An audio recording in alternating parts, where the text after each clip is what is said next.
emotional about the hounding of the press and the paparazzi and how they were making her life miserable. So I think I did my job. Matt Lauer was America's most trusted morning anchor, earning $25 million a year on NBC's Today Show. But behind the cameras was a dark secret that would destroy everything. In November 2017, a single complaint changed his life forever. Within 24 hours, he was fired and banned from NBC. Then came the shocking details. A secret button under his desk. Multiple victims and allegations that went back decades. The man who woke up millions of Americans would never work again. Today, we're revealing what really happened and how he's living now.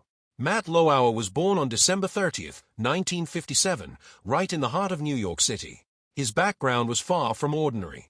His father, J. Robert Lauer, worked as an executive at a bicycle company and came from Romanian Jewish roots. His mother, Marilyn Colmer, had been a model and ran her own boutique. Matt was raised between two very different worlds. One was shaped by immigrant values and work ethic. The other was all about image, style, and public presence. These early influences stayed with him. They helped him become adaptable, polished, and aware of how the world sees you. Important skills for someone who would later speak to millions on live television. Matt wasn't the first in his family to step into the spotlight. His grandfather, Art Gentry, had been a professional singer. He wasn't a household name, but he performed during the golden age of music, and young Matt was often there watching. Seeing his grandfather command a stage made a deep impression. It wasn't just entertainment. It was about how to connect with an audience. Matt absorbed everything. He learned how to carry himself, how to stay composed, and how to speak in a way that made people listen.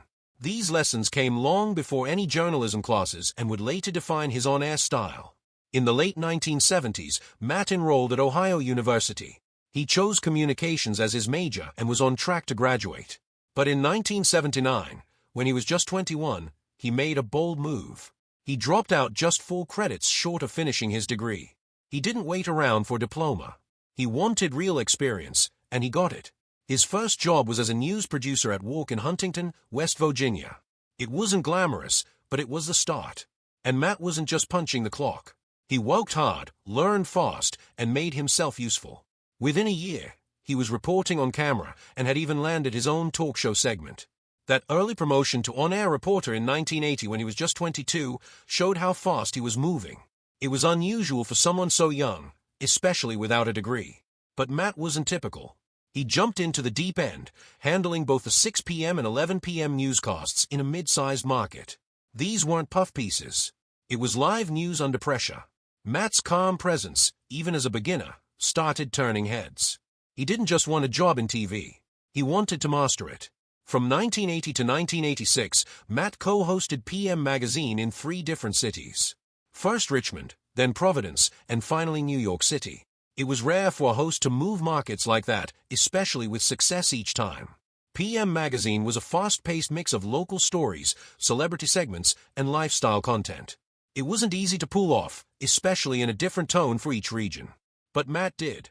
He adjusted, learned what each audience wanted, and became more polished with every move. His time on the New York edition of the show gave him exposure in the country's biggest media market. It was a huge step forward. In 1986, Matt got his first real shot at national television.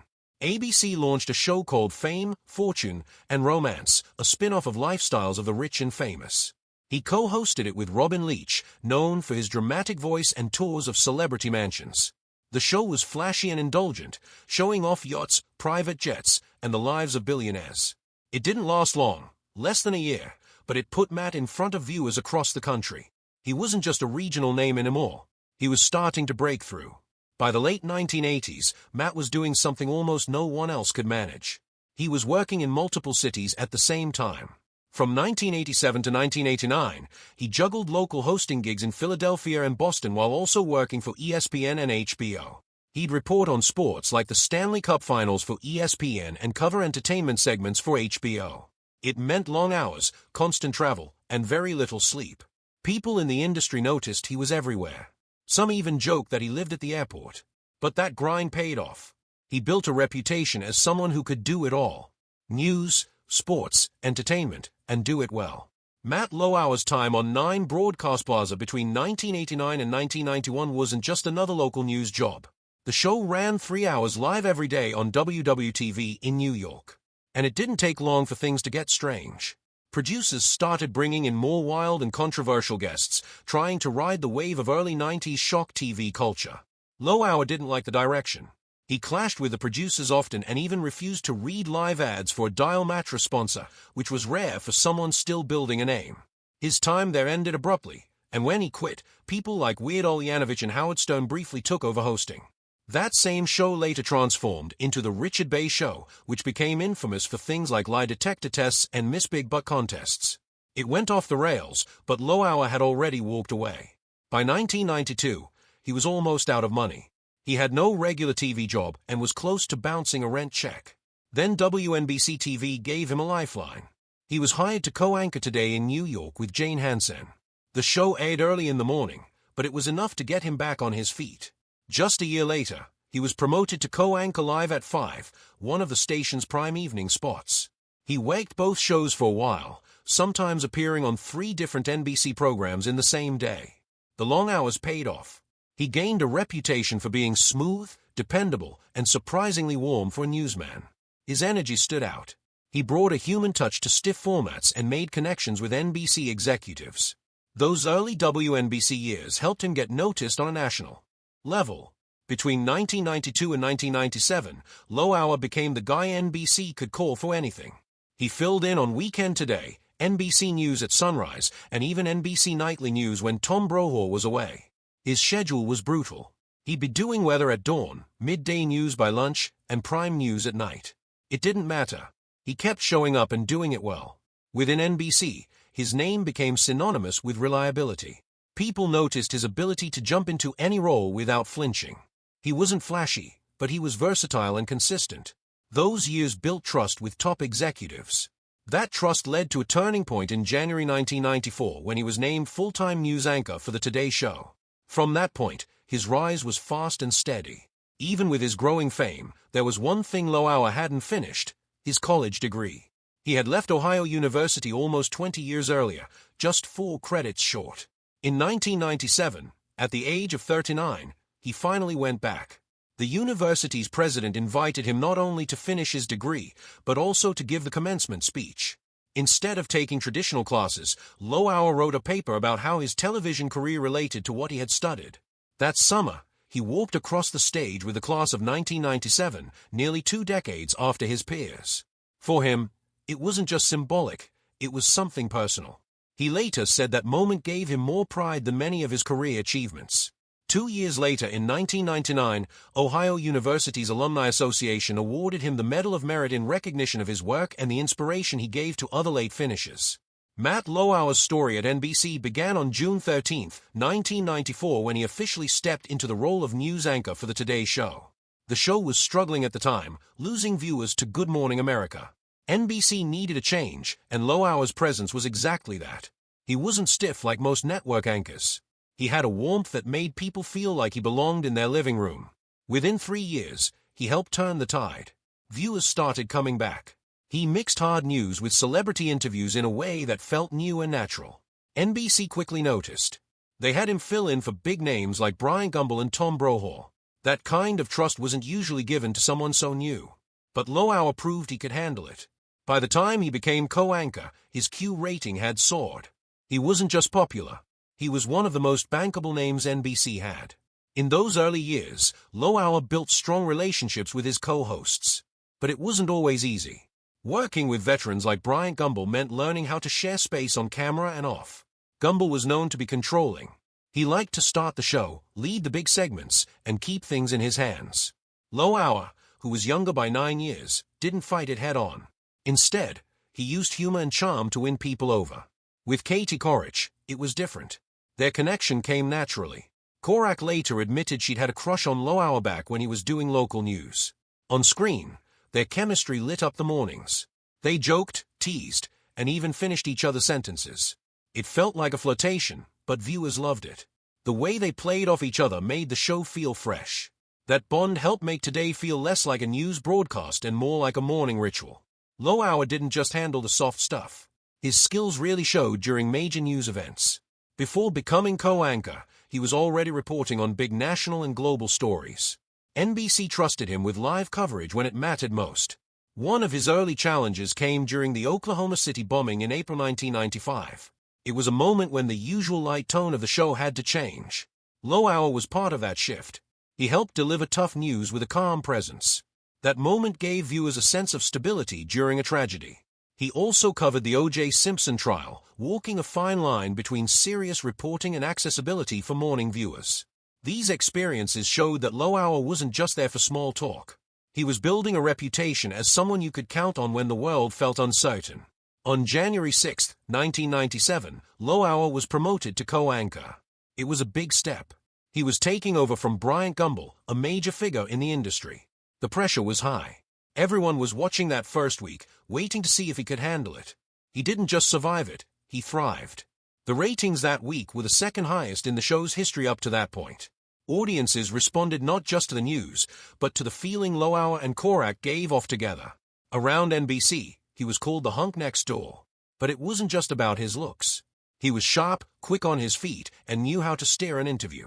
Over the next 20 years, he became the face of the show. He interviewed presidents, celebrities, and people caught in the middle of world-changing events. His time on Today shaped what morning TV would look like for a generation. At the same time, Matt took on more serious roles, too. In 1997, he became a contributing anchor for D-Line NBC. That position lasted 20 years and pushed him into the world of investigative reporting. He didn't just cover light-hearted stories. He reported on mysteries, cultural issues, and long-form documentaries. He led primetime specials and worked on serious topics that aired during evening hours, not just in the mornings. Most morning anchors never get to cross that line, but Matt did it for 2 decades. He brought millions of primetime viewers along for the ride, and it helped build his reputation as a journalist who could do both entertainment and hard news. That kind of dual presence made him seem more versatile, more reliable, and more permanent than most. Other news personalities. His personal life also moved fast during this time. In July 1997, he met Dutch model Annette Rowe on a blind date. Just 5 months later, they were married on October 3, 1998 in Bridgehampton, New York. The quick marriage caught the attention of both fans and tabloids. Annette, who was known in the modeling world as Jade, was just 22 and already successful in Paris and New York. She had modeled for Victoria's Secret and J. Crew and brought her own touch of international elegance to the relationship. Matt later admitted he didn't feel an instant connection on their first date. It took about 2 months for them to even kiss. But when they moved forward, they moved fast. Their marriage became a media sensation, especially because it paired one of America's most visible television personalities with a European fashion model. They would eventually have 3 children together, but their relationship faced serious struggles behind the scenes. Their first child, Jack Matthew, was born on June 26, 2001. Their daughter, Romy, followed in October 2003, and their youngest, Ty, arrived in November 2006. On the surface, it looked like a perfect family. Matt talked about loving the quiet moments, family dinners, milestones, and raising kids together. Those little things seemed to matter more than the spotlight. But the pressure from his career and the constant attention they received wore down the foundation of their home life. Even though they often attended public events together, like their children's horseback riding competitions and school graduations, things were not always as calm as they appeared. In 2006, while pregnant with Ty, Annette filed for divorce. The filing was deeply shocking. According to reports, she accused Matt of mental abuse, emotional distress, humiliation, and controlling behavior. She said he had extreme anger and hostility and even tried to control the tiniest decisions in their lives. It painted a picture far different from what viewers believed they saw on screen. The timing made the whole situation even more painful. They were expecting their 3rd child, living in the Hamptons, and presenting themselves as a strong family. But the reality was breaking apart. The divorce petition was a wake-up call not just for their inner circle, but for the wider public who had seen them as an ideal couple. What came next surprised everyone. Just a few weeks after filing, Annette withdrew the divorce petition. They decided to try counseling and work things out. Many people thought the split was inevitable, especially after such serious allegations. But Matt and Annette seemed to agree that their kids deserved a second chance at family life. For the next 10 years, they stayed together publicly. They continued showing up together at events and tried to give their children a sense of normalcy, but the emotional effort behind the scenes was heavy.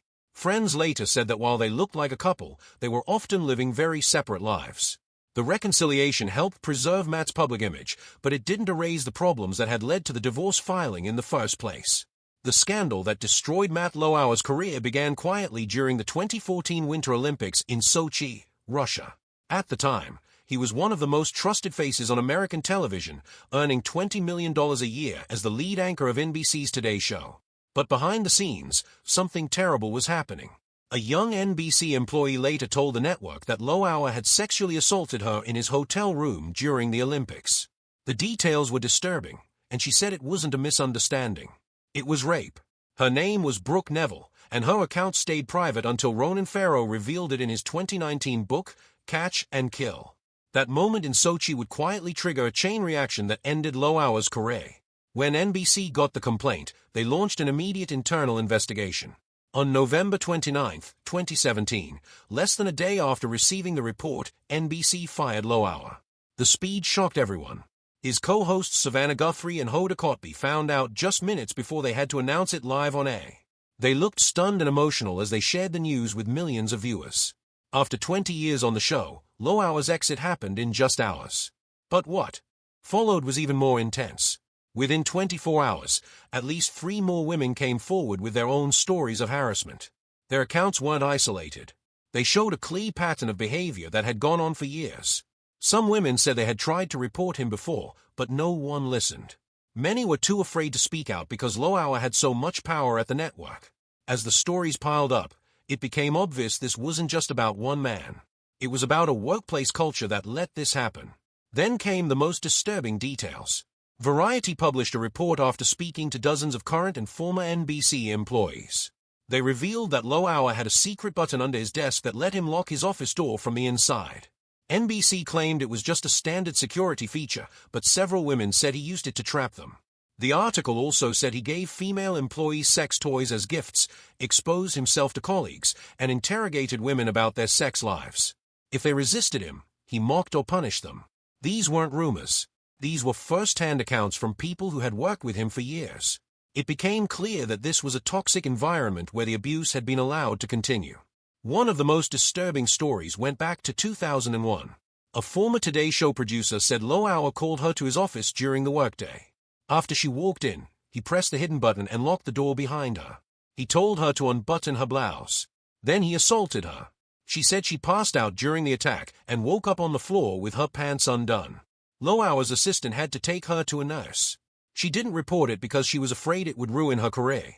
Back then, Lauer was untouchable. No one would have believed her. That silence let him keep going. When NBC fired him in November 2017, they made it clear he was gone for good. The network's chairman sent a memo to staff at around 6:30 in the morning, just before the day's live broadcast. The message said Lauer had violated NBC's standards and that they believed it wasn't an isolated case. They also refused to pay out the rest of his contract. Lauer had a $20 million annual deal, but NBC cut him off immediately and didn't give him any severance. He was fired for cause, meaning they believed the wrongdoing was serious enough to cancel the contract entirely. That decision sent a strong message that they wanted nothing more to do with him. Variety's investigation had already been in the works for months. The timing was explosive. On the same day Lauer was fired, they published their full findings. They described a consistent pattern of harassment, including Lauer giving sex toys with explicit notes, exposing himself, and constantly making inappropriate comments. Employees said the atmosphere was filled with fear. Many knew what was going on, but felt they couldn't say anything. The article made it clear that the complaint NBC received wasn't new information. It was just the first one they had finally acted on. Even more shocking were the claims that NBC management had known about Lauer's behavior for years. Some staffers said complaints had been ignored. One former employee said outright that management had protected him because he was too important to the network. NBC denied that they knew anything in advance, but the damage was already done.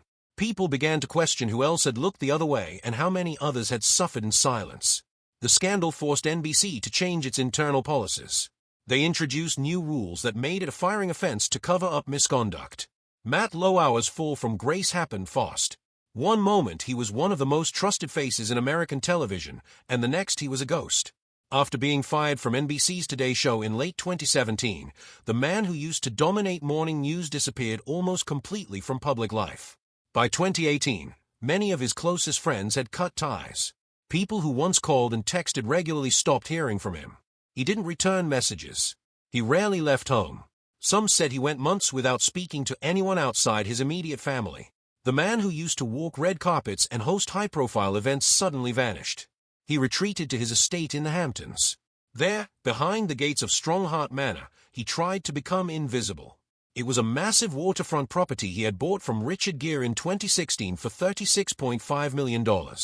It had 12 bedrooms, 12 bathrooms, over 14,000 square feet of space, and every luxury imaginable, including a tea house by the water and a heated pool. At one point, he listed it for $44.8 million. It finally sold in 2022 for $40.9 million. Locals would occasionally spot him doing normal things, driving his kids to school, picking up breakfast, but he always looked tired. He was trying to blend in. He kept other nearby homes, but stayed quiet.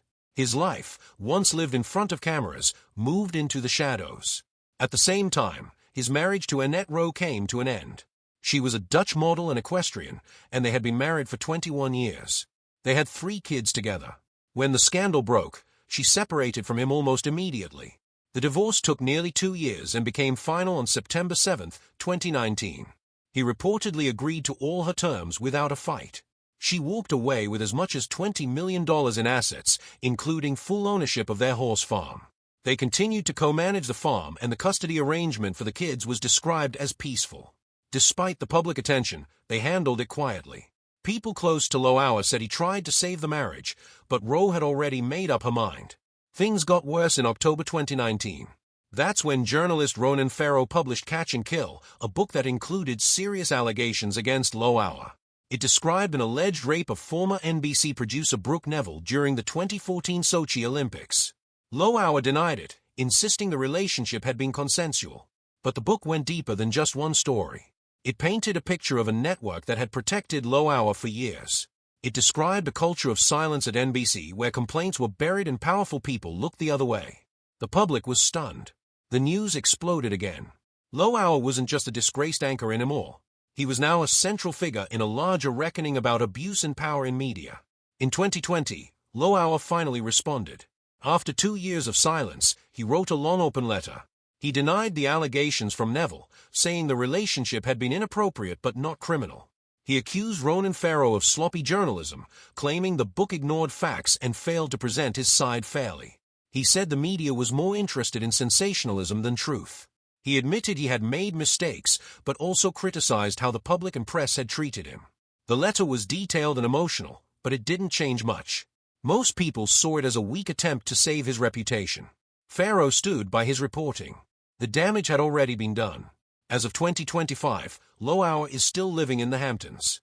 He also spends time in New Zealand. His net worth, despite everything, remains high, around $80 million. At the height of his career, he had earned up to $25 million a year from NBC. Even after paying out a huge divorce settlement, he's still financially secure.